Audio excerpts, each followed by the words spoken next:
Turuan mo kaya kumanta si Bay, maganda kung foreigner ang kumanta ng Filipino language. Mga bata na nakakita ng vlogs nyo, may inspire.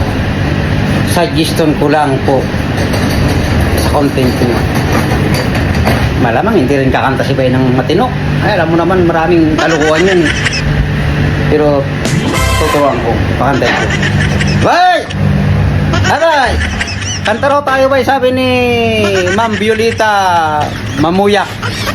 Bay, Okay. tuturuan kitang kumanta kasi may nag-request si Ma'am na turuan daw kita kumanta.